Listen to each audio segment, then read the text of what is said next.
Here is something your physical therapist probably never told you. The way you have been walking your entire life may be quietly accelerating the very joint and balance problems you are trying to avoid. Forward walking, the thing you have done 10,000 times since childhood, loads your knees, compresses your lumbar spine, and almost entirely ignores the neural circuitry that keeps you upright when the ground shifts beneath you. Most people over 50 are walking themselves toward dependency, one forward step at a time. This video changes that. I have worked with older adults for over 2 decades. I have seen the same pattern repeat itself with painful regularity. A patient arrives with knee pain, stiffness in the lower back, a fear of falling that they mention quietly, almost embarrassed, as if aging itself is something to apologize for. They are already walking, they are already trying, and they are still declining. That gap between effort and outcome is what I want to talk to you about today. The reason that gap exists has everything to do with what I call the backward blind spot. Clinically, it is the systematic underactivation of the posterior kinetic chain combined with deteriorating proprioceptive response. In plain language, your body has a whole network of muscles, nerves, and sensors running from your calves up through your hamstrings, your glutes, and into your lower back. And for most people over 50, that network is functionally asleep. Forward walking barely wakes it up. It reinforces the front body dominance, quads, hip flexors, anterior tibialis, that already tightens with age and sedentary patterns. Now that we understand what is actually happening inside the body, we need to look at what most people are completely missing entirely. Here is the part most mainstream fitness content skips over. The backward blind spot does not just cause discomfort, it causes falls. According to the CDC, falls are the leading cause of fatal and non-fatal injuries in adults over 65, and the majority of those falls involve a failure of rearward stability, the inability to catch yourself when your weight shifts backward. You already have this weakness building. The question is whether you address it now, deliberately, or whether your body introduces the lesson on its own terms, on a staircase or a wet floor. Margaret, 67, came to my clinic after her 3rd fall in 2 years. She walked 4 miles every single day. She was not sedentary.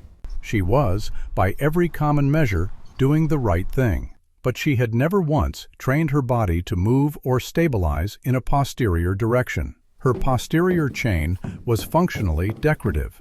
We restructured her routine around the strategies I am about to share with you, and she has not fallen in 18 months.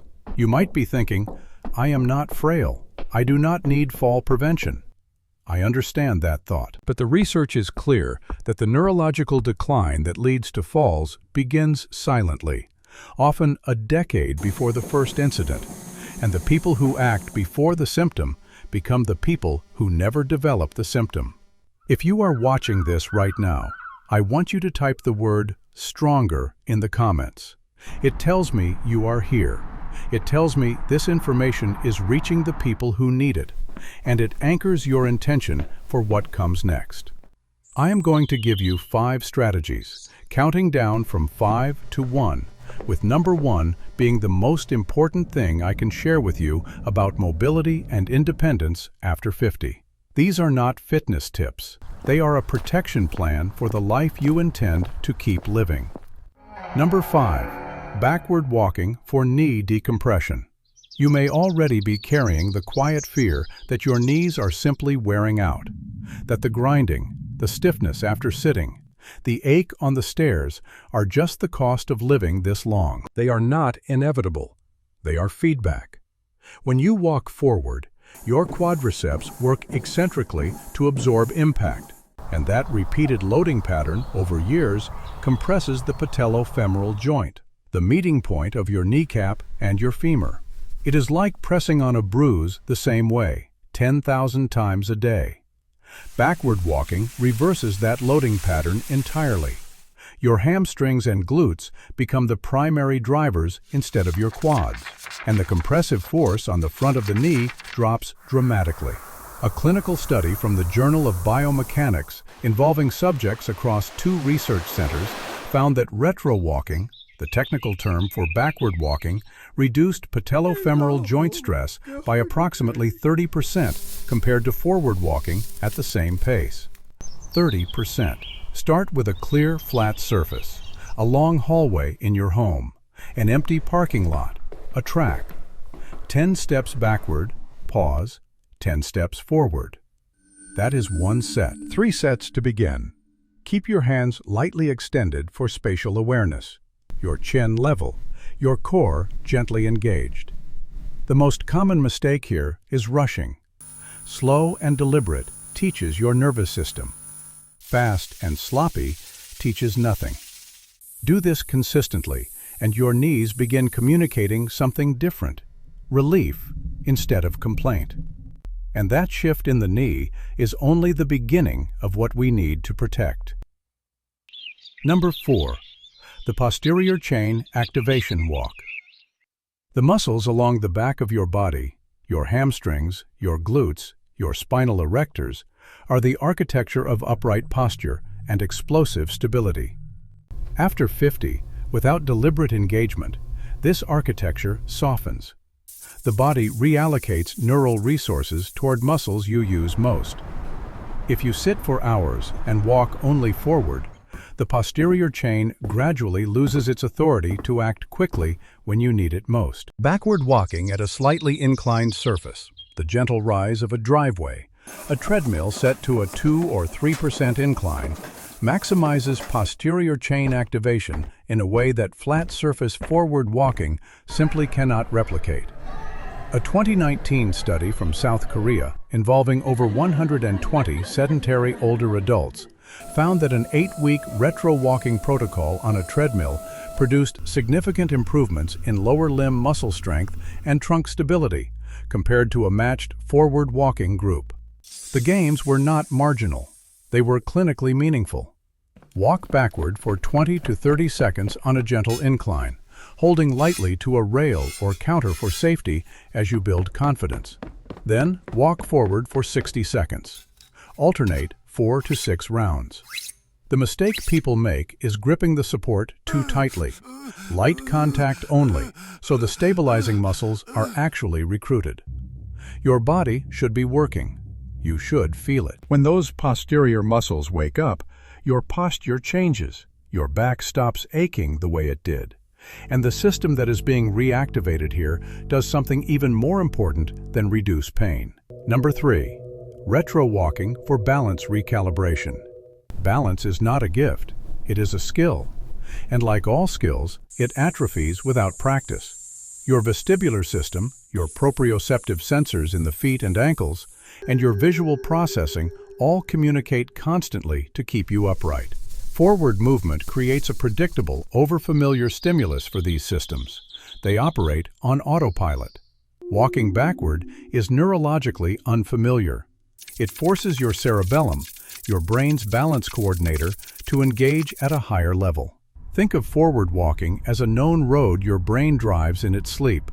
Backward walking is a road it has never been down, and it pays attention. A research group in the Netherlands, studying adults between 60 and 75, found that adding just 10 minutes of retro-walking to a standard walking program 3 times per week produced statistically significant improvements in dynamic balance scores after 6 weeks. No additional equipment, no gym membership. 10 minutes. Find a long, clear hallway. Walk backward slowly, placing your toes down before your heel, the opposite of your forward gait. Count your steps to maintain focus. The counting itself is cognitive training layered onto physical training, a bonus that protects your brain while it protects your body. Do not look down. Keep your chin level and let your peripheral vision orient you. The mistake is turning your head constantly. Trust the space you have verified is clear, and let your nervous system work. What that nervous system recalibration protects is something more valuable than balance alone. Number 2. The reverse lunge walk. This is where we move from maintenance to genuine strength building. The reverse lunge walk is backward walking with controlled, deliberate steps that deepen into a partial lunge position, not a deep theatrical squat, but a controlled hip hinge that loads the glute medius and the stabilizing muscles of the hip in a way that forward movement almost never accesses. The glute medius is your unsung hero of fall prevention. Weak on one side, it causes the hip to drop with each step, shifting mechanical stress into the lower back and knee. You may know this feeling as chronic one-sided hip tightness or low backache that wanders. Step backward with your right foot. Lower your hips slightly, 3 to 4 inches. Pause for a full breath, then bring your left foot back to meet it. Alternate. 8 to 12 steps per set. Hold 2 light dumbbells or simply extend your arms for counterbalance. A 2021 trial in the British Journal of Sports Medicine found that hip abductor strengthening protocols in adults over 55 reduced lateral stability failures, the sideways collapses that precede the majority of serious falls, by over 40% within 12 weeks. The reverse lunge walk accomplishes this, while also training the neural patterning of deceleration and control. The common mistake is collapsing the knee inward on the stepping leg. Watch for this and keep your knee tracking over your second toe. What you are building here feeds directly into the single most important strategy I have saved for last. Number 1. Barefoot backward walking on natural terrain. This is the intervention I wish I had introduced to patients a decade earlier than I did. Every other strategy here is valuable. This one is transformational. The soles of your feet contain an extraordinary density of mechanoreceptors, sensory nerve endings that communicate ground texture, slope, and pressure directly to your brain and spinal cord. Shoes, particularly the padded supportive shoes that feel so comfortable and safe, muffle that signal. You are walking on data your brain is barely receiving. Barefoot backward walking on a gentle, varied natural surface, a lawn, a soft garden path, smooth beach sand, floods those mechanoreceptors with information. The unfamiliar direction amplifies the signal further. Your brain is forced to integrate sensory input it has been ignoring for decades. A landmark study from Harvard Medical School examining foot proprioception in aging adults found that those who regularly walked barefoot on natural surfaces demonstrated significantly better sensory acuity in the feet, the single strongest predictor of fall-free aging in their cohort, compared to those who wore supportive shoes consistently. Start with 30 seconds. Your feet may feel tender. That tenderness is those receptors waking up. Work up to 3 to 5 minutes over several weeks on safe, clear ground. The mistake is rushing the barefoot adaptation. The tissues need time to adjust as much as the nervous system does. Here is what I want you to hold on to as you leave this video today. Backward walking for knee decompression.